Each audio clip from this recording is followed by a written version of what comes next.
Je suis ravie de vous accueillir aujourd'hui donc pour parler de la place de la traduction professionnelle à l'ère de l'intelligence artificielle. Et sans surprise, j'ai choisi une image, alors avec des citrons pour le petit clin d'œil au nom de ma société, mais surtout aussi pour démontrer le jeu d'équilibriste dont nous devons faire preuve à présent dans nos métiers de la traduction. Alors pour celles et ceux qui ne me connaissent pas, donc, je suis Lucille, je suis traductrice de formation. J'ai passé un diplôme de traductrice en Allemagne. Puis j'ai exercé pendant 5 ans en tant que traductrice indépendante avant de rejoindre une société où j'ai occupé le poste de chef de projet d'abord, puis de directrice pendant plus de 15 ans. Et ces deux expériences m'ont permis de traiter des milliers de projets. Je crois que j'ai fait un grossier décompte. On doit être aux alentours de 16-18 000, je pense, que j'ai suivi de près ou de loin au travers de mon équipe, mais qui m'a permis d'avoir accès à des projets souvent en deux, trois langues et parfois jusqu'à 30 langues. Donc c'est vraiment la combinaison, la conjugaison de ces deux expériences qui aujourd'hui me permettent d'amener une valeur ajoutée d'accompagnement et de bien comprendre les attentes du client d'un côté, mais aussi les besoins et les exigences des traducteurs de l'autre. Et donc, tout d'abord, je voulais rappeler quelques fondamentaux, parce que la traduction, tout le monde connaît le terme, mais finalement, très peu de gens savent ce qui se cache derrière, et notamment le principe de la langue maternelle. Puisque je regardais, Larousse se définit le traducteur comme une personne qui transcrit, qui transpose un texte d'une langue à une autre. Mais en réalité, dans nos métiers, on applique véritablement le principe de langue maternelle, c'est-à-dire qu'on ne traduit toujours que vers sa langue maternelle, justement pour en saisir toutes les subtilités, les nuances et adopter aussi un langage le plus idiomatique possible. Ensuite, la difficulté, c'est que la profession n'est pas réglementée, contrairement aux médecins, aux avocats, aux experts comptables. N'importe qui, ou presque, peut se targuer d'être traducteur. Et ça a été rendu d'autant plus facile avec la création du statut de micro-entrepreneur en France en 2008 et qui a vu fleurir pléthore de profils de traducteurs avec des fois une simple expérience de 6 ou 12 mois à l'étranger et aucune formation linguistique. Aujourd'hui, le marché de la traduction, en tout cas en 2003, les chiffres de 2003, comptaient entre 17 et 20 000 traducteurs indépendants en France. Alors, pas tous en activité principale, néanmoins, qui font à minima à temps partiel de la traduction. Et une centaine d'agences de traduction, mais finalement, les frontières n'ont que peu d'importance dans nos métiers, puisqu'on peut être basé n'importe où et travailler avec le client final. Donc ça, c'était vraiment important de le rappeler parce qu'on comprend bien que pas facile d'y voir clair. Et puis surtout, le traducteur, il faut le rappeler aussi, en général, c'est 4 à 5 ans d'études suivies d'une formation continue pour maintenir son niveau de langue, s'informer, se développer sur certaines expertises. Donc bien sûr, tout ça, ça a été bouleversé avec l'arrivée de l'IA. Et je vous ai mis le petit logo volontairement ChatGPT. Mais il faut bien aussi se rappeler que l'intelligence artificielle existe depuis bien plus longtemps, et notamment dans le secteur de la traduction. Google Translate, en l'occurrence, tu l'as évoqué tout à l'heure, Anne-Cécile, est apparu en 2006, il me semble, avec évidemment des résultats très médiocres au départ et une forte accélération ces dernières années, jusqu'aux résultats qu'on connaît aujourd'hui avec ChatGPT, en l'occurrence, mais d'autres supports, d'autres solutions qui ont fait de précieux progrès. Donc dès lors, pas facile d'y voir clair à nouveau et de savoir comment les utiliser. Donc aujourd'hui, ma volonté, c'est d'apporter une solution globale. Et je pense, et ma vision, c'est véritablement aussi de croire que la différenciation par rapport à l'intelligence artificielle et dans l'accompagnement Donc cette partie conseil qui permet de définir un cahier des charges avec son client pour, d'un côté, déterminer quelle est la bonne prestation, quel est le budget qu'il a prévu et qu'on peut prendre en compte en accord avec la prestation et le travail à réaliser, et le rétro-planning, puisque souvent dans nos métiers, il y a une notion de délai à respecter. Et puis aujourd'hui, on ne peut plus agir seul. Donc en tant qu'agence de traduction, évidemment, il y a un réseau de traducteurs et d'interprètes triés sur le volet avec lesquels j'ai établi une relation de confiance, mais aussi des partenaires techniques qui me permettent d'aller plus loin dans la prestation. Concrètement, pour de l'interprétation, ça peut vouloir dire un prestataire technique qui m'aide à appréhender un projet d'un point de vue son, sonorisation de la salle, cabine à prévoir, tout l'aspect technique aussi de l'interprétation. Et puis ce collectif, Allman Business Expert, puisqu'on compte parmi nous des expertises très différentes, mais qui peuvent venir en complémentarité d'un projet. Je pense à Route, par exemple, qui n'est pas là aujourd'hui, mais qui intervient sur la partie SEO, essentielle pour le référencement, et donc la traduction des sites Internet, mais aussi l'aspect juridique et fiscal, comme on l'a évoqué tout à l'heure, qui permettent du coup de proposer des relectures expertes. Et ensuite, j'attache une importance essentielle à l'engagement. La profession n'est pas réglementée, je vous l'ai dit tout à l'heure. Dès lors, il appartient comme essentiel de s'engager auprès de syndicats ou auprès de groupements de traducteurs d'un côté ou d'agences, dans mon cas, de l'autre, pour s'assurer du respect des principes et des différentes étapes pour atteindre un niveau de qualité élevé. Donc, pour ma part, je fais partie de la Chambre nationale des entreprises de traduction, qui est donc le syndicat des agences de traduction, et je suis dans le conseil d'administration depuis 2022, dans le but aussi de promouvoir nos métiers, de défendre la profession, mais aussi de se tenir informé des évolutions du marché et de continuer à se former sur ces sujets-là. Donc, on va rentrer dans le vif du sujet, je dirais, puisque avec ABE, notre volonté est d'accompagner les entreprises dans leur développement vers l'Allemagne. Et donc, il appartient au niveau de la traduction de faire les bons choix dès le départ. En premier point, je cite la traduction libre versus traduction certifiée, parce que c'est une incompréhension que je constate encore souvent au niveau de mes clients qui pensent que, par exemple, la traduction certifiée est de qualité supérieure d'une traduction libre, ce qui n'est pas le cas. En fait, une traduction certifiée ou traduction assermentée, comme elle est communément appelée, c'est en fait une traduction qui est réalisée par un traducteur qui a prêté serment auprès d'une cour d'appel notamment, et qui va apporter donc un cachet sur le document, lui conférant ainsi une valeur légale.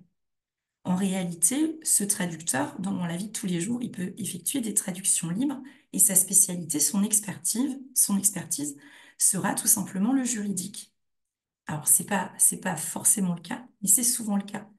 Donc, vous comprenez bien qu'ici, il n'y a aucune différence de qualité entre une traduction libre ou une traduction certifiée.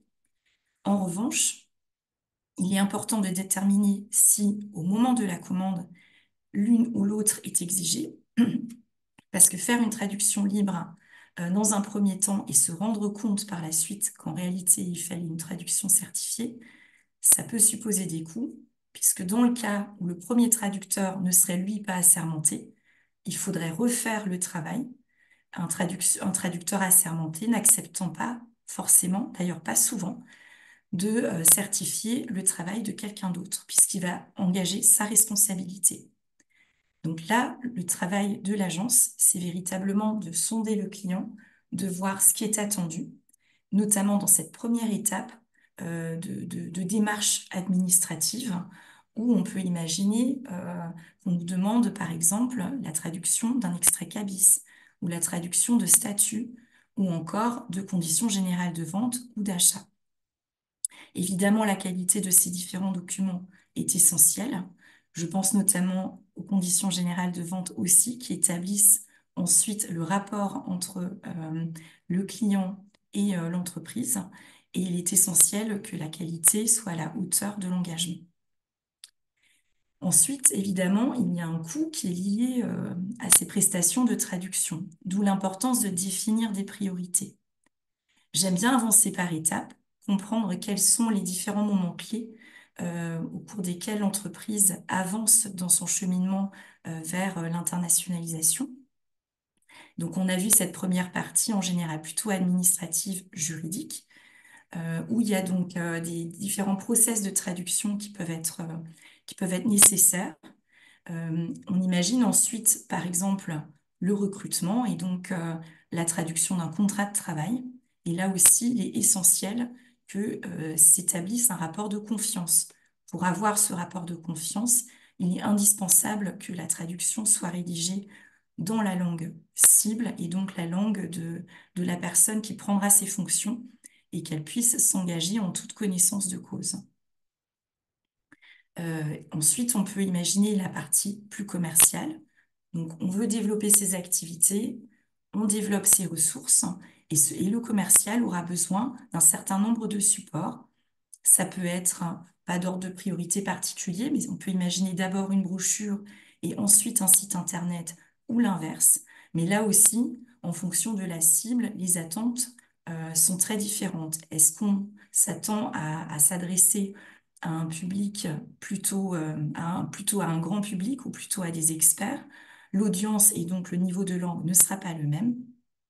Et donc là aussi, c'est tout un travail à déterminer au niveau de la terminologie. Et puis enfin, toutes ces traductions étant faites, il est important de valoriser ces contenus. Qu'est-ce que j'entends par là? Souvent, quand on traduit de son côté, on fait des traductions que j'aime bien identifier comme traductions à fond perdu. Là, on comprend bien, on répète un travail, souvent chronophage en amont, de recherche terminologique ou de niveau de langue. Et là, il apparaît aussi comme important, essentiel, de mettre en place certaines stratégies, que ce soit en gestion de la terminologie, au travers de glossaires, par exemple, qu'on pourra affiner en collaboration avec le client, mais aussi de mémoire de traduction. Donc, en traduction, on travaille avec un certain nombre d'outils. On parlait tout à l'heure de l'arrivée de l'intelligence artificielle. Depuis les années 80, il existe déjà des outils d'aide à la traduction qu'on appelle TAO, donc traduction assistée par ordinateur, qui sont en réalité des carcasses vides et qui sont alimentées des traductions que font les traducteurs. Et c'est précieux parce qu'en fait, ça va nous permettre de garantir un niveau de qualité et surtout d'optimiser les traductions au fil de l'eau. Se positionner sur un choix terminologique, par exemple, et aussi maintenir les choix qui auront été adoptés.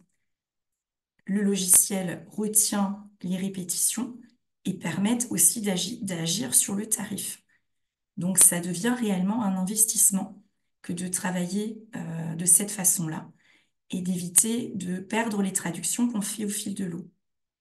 On convertit aussi, pourquoi pas, le site internet qui aura été traduit à un moment donné.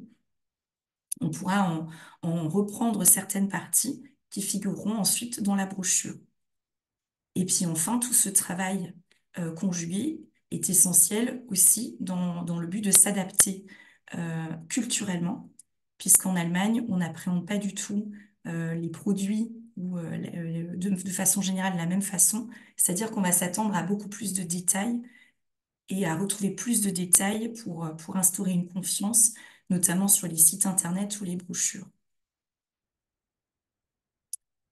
Donc, je l'ai évoqué un petit peu tout à l'heure, il est important de mesurer les risques par rapport à tout ça, c'est-à-dire l'engagement d'un côté, savoir avec qui on travaille et ce que ça implique, quelles sont les différentes prestations qui existent, puisque donc on a la traduction humaine évidemment, et de plus en plus l'ajout de l'intelligence artificielle, et donc on appelle dans nos métiers la post-édition, c'est-à-dire que c'est un traducteur professionnel qui va relire le travail produit par cette intelligence artificielle, conjugué idéalement à ses mémoires de traduction pour arriver à un résultat qui soit juste et à la hauteur de la qualité attendue.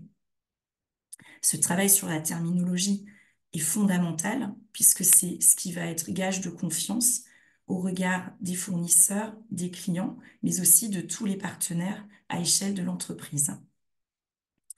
Et il y a un point qui est trop peu évoqué au niveau de l'utilisation de l'intelligence artificielle, c'est qu'aujourd'hui, on en est envahi, souvent sur des versions gratuites, qui ne protègent aucunement en termes de respect et confidentialité des données.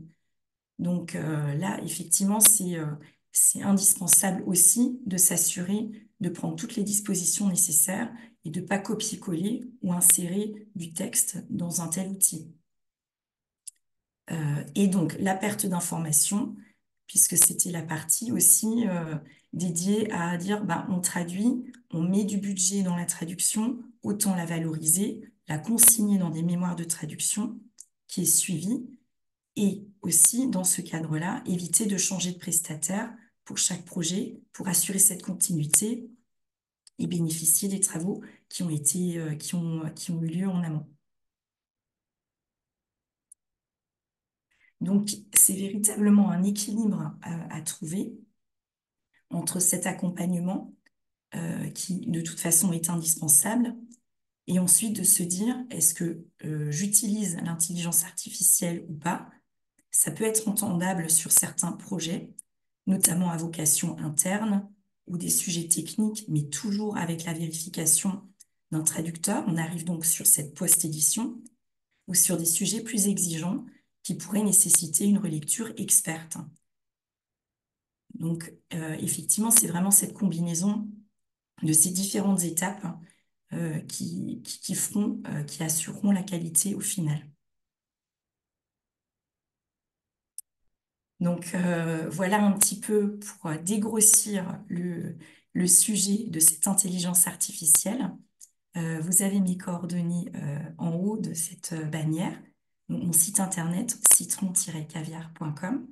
Vous me retrouverez évidemment au sein du collectif Allman Business Expert et sur LinkedIn.